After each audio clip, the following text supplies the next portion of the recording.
All right, guys, welcome back to part 2 of some hamstring stuff.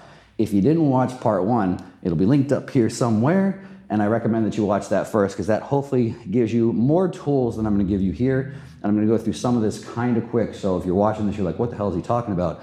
Go back and watch that first one, get a little bit of basic hamstring anatomy physiology, and this will make more sense. But if you're just picking up here and you don't feel like watching more stuff, do you, man, whatever you want to do. So a common question that I get is, are squats a good exercise for hamstrings? Are leg press a good exercise for hamstrings? And I'm going to tell you right after you do that YouTube thing, don't forget to subscribe, like, tell some friends, comment below, talk about whatever you want to talk on there. This is your safe space. I won't judge you. I promise. If you have anything you want to share, feel free down below. But so I get asked often, are squats or leg press? I'm going to go through squats first, but you're going to see it's pretty much the same answer, just with slightly different things. Are squats a good exercise for hamstrings? Well, let's do it this way. So I want to draw on the fly to see if I actually know what I'm talking about, and it's not re-rehearsed, pre-rehearsed, re-rehearsed, whatever. Don't know how to talk, we've proved that. All right, so here's me at the start of my squat. If you're new here and you're disappointed with these graphics, go somewhere else. So here is a pelvis, here is a femur, here is a lower leg, here is your knee joint, here is your hip joint. Here's where your hamstring lives. This is your hamstring. This is what your hamstring looks like if you're watching this. This is what my hamstring looks like. Shame on you. See how happy my hamstring is for being big? That's what my hamstring looks like. This is what your hamstring looks like. It's so skinny, I can't even draw how it's frowning for being so skinny. There's a single tear rolling down. Oh, why am I so small? Hopefully after this video, we'll get this all squared away. But so anyway, here's the top of a squat. What happens at the bottom of a squat?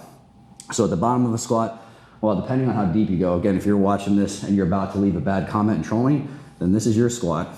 Yeah, that's right, quarter squatters, I'm watching you. There's definitely some correlation between quarter squatting and leaving some trolling comments down below. That's a joke, relax. Kind of. I went to college and have a degree, so I know things. So here's the bottom of a squat, if you're not a bad person. So you squat deep, you're down here. That's a really bad drawing, but you guys get the idea. And here's where your hamstring lives. Bottom of the pelvis, right up to here somewhere on the lower leg. So let's look at what's going on here. So what did we say? What motions are occurring here at the same time? We are hip flexing and knee flexing at the same time. That's how we get down. In case you want to know, some people call these motions triple extension motions. So again, when people say that, it's when you're going through the concentric, 3 joints are extending. And so someone, again, to impress their fellow nerds in the nerdery, made up the term triple extension because that sounds cooler. So again, what I mean by that, as you see as you stand up, your hip extends. So this is into hip extension. Your knee extends, and your ankle extends. So when you hear someone saying triple extension, welcome to the nerdery. Now you can sound smart with made up terms to impress people that you probably really don't care about their opinion anyway, because that's what life's about. So anyway, back to this. What is happening at the hip joint? So if we actually look at the hip joint, femur moving in pelvis, as we go into hip flexion, what does the hamstring do?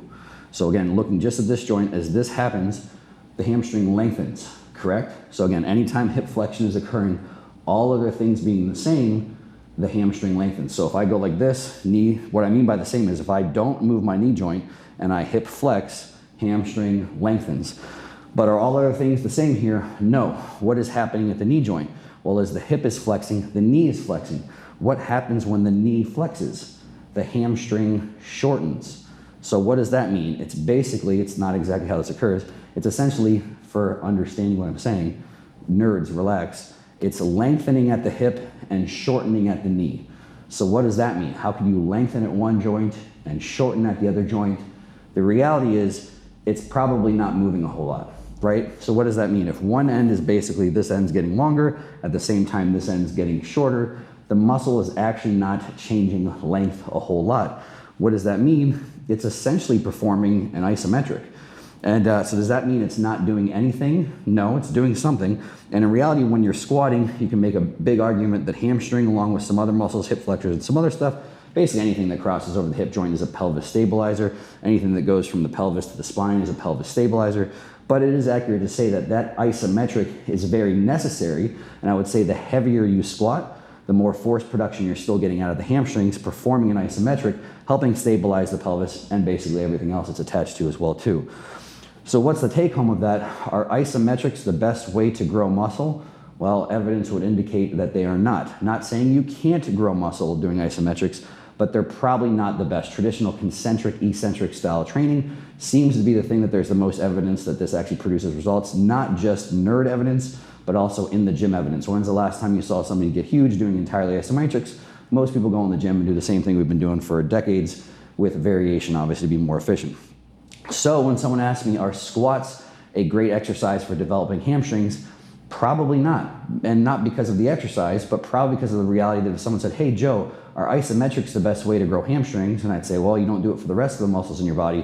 Why would you do it for this? Now, all that being said, are there outliers? There's going to be someone that says squats help them grow their hamstrings. Well, there is still force production occurring. And yes, genetic freaks exist, and sometimes people require less stimulus for things to grow. So I'm not saying your hamstrings don't work. I would argue if the only exercise you did was squat and you kept basically getting stronger and stronger and stronger, over time the hamstrings will still grow because they need to adapt to what they're doing. I just think they would grow faster with other better exercises. So what's happening in a leg press? Hopefully you guys have figured this out already, but I'll give it to you as well. So we're in the bottom of a leg press. I'm trying to think about this. I'm gonna make my head hurt. So here's your pelvis sitting in the bottom of a leg press. Let's draw a leg press. So here's the back pad. Decoy, damn you. All right, so here's the bottom of a leg press. Here's the back pad. Here's the part where your butt is sitting on up this way. Let's draw the same one over here. So here's a leg press, right here. All right, so what's occurring in the leg press? Here's me at the top of the leg press. Got my legs here, or whatever. Relax if this isn't perfect. Again, you get what you pay for. Here's my foot. Here's me at the bottom of the leg press. So pelvis, unless you're one of those special people that think spinal rounding is a good idea during leg press, here's what's happening. So the knees up here, knees down here. Here's someone with the craziest ankle mobility in the world. Here's their foot, and there's the sled. So hopefully you guys can understand. This is the knee joint, this is the hip joint, and I'll draw the sled on there so you guys don't lose your minds. Here's the sled. Someone you see by accident of my drawing has chosen a low foot placement because they're trying to train their quads more. Typically, someone would say if you want to do your hamstrings, put your hamstrings higher, but I promise you the same things happen. So what is happening as we go through there? Now let me draw the hamstrings, bottom of the pelvis. I'll just draw your hamstrings this time. So this little string right here, and then again, bottom of the pelvis, and right over here. So again, what is occurring as we go down through here? So if we look first just at the hip joint, pelvis, femur, we're going into hip flexion. What happens as you go into hip flexion? All other things being the same, the hamstring lengthens.